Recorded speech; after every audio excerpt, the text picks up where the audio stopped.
Hello বন্ধুরা, welcome to my channel Sangeeta space. আজকে তৈরি করব কোয়াশ তরকারি। এখানে দুটো বড় সাইজের কোয়াশ নিয়ে নিয়েছি। কোয়াশগুলোকে এভাবে ডুমু করে কেটে নিয়েছি। অনেকেই কোয়াশ তরকারি খেতে চায় না, এভাবে একবার তৈরি করে দেখুন, সবাই চেটেপুটে খেয়ে নেবে। চলুন এবার রেসিপিটা দেখে নেওয়া যাক। সম্পূর্ণ ভিডিওটা দেখার অনুরোধ রইল। কড়াইতে প্রয়োজন মতো সর্ষের তেল দিয়ে দিয়েছি। ফোড়নে দিয়ে দিলাম তেজপাতা, শুকনো লঙ্কা, গোটা গরম মশলা।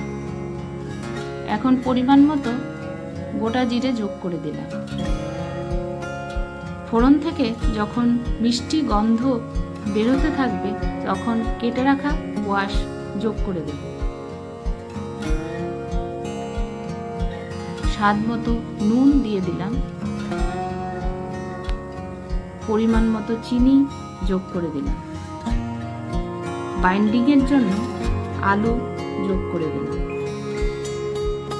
তরকারিটাকে নেড়ে চেড়ে 5 মিনিটের জন্য ভেজে নিয়েছি।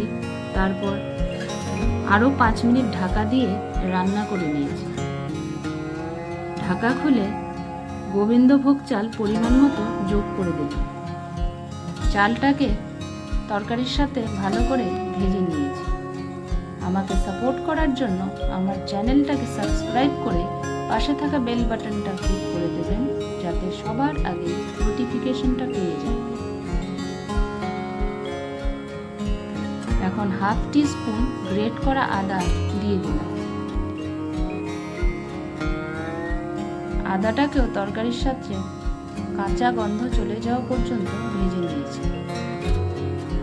দিয়ে দিলাম হাফ টিস্পুন হলুদ গুঁড়ো, পরিমাণ মতো জিরের গুঁড়ো দিয়ে দিলাম। চেরা কাঁচা লঙ্কা যোগ করে দিলাম। এখন দিয়ে দিচ্ছি লঙ্কার গুঁড়ো।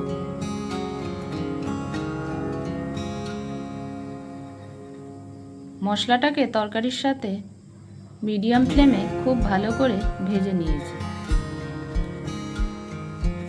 একটা মিডিয়াম সাইজের টমেটো গ্রেট করা যোগ করে দিলাম। টমেটোটাকেও তরকারির সাথে কষিয়ে নিয়েছি। দেখুন তরকারিটা কষানো হয়ে গেছে।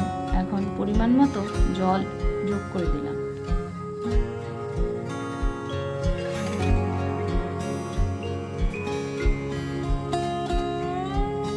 আরও 5 মিনিটের জন্য ঢাকা দিয়ে দিলাম। নামানোর আগে গরম মশলার গুঁড়ো ও ঘি দিয়ে দিলাম। এখন খুব ভালো করে নেড়ে চেড়ে মিশিয়ে নিয়েই নামিয়ে নেব।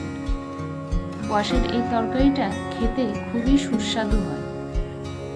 একবার ট্রাই করে দেখবেন, কেমন লাগলো কমেন্টে জানাবেন। ভিডিওটা ভালো লেগে থাকলে লাইক শেয়ার করবেন। আজকে আসি, সবাই সুস্থ থাকবেন, সাবধানে থাকবেন। আবার দেখা হবে নতুন একটা ভিডিও নিয়ে। টাটা।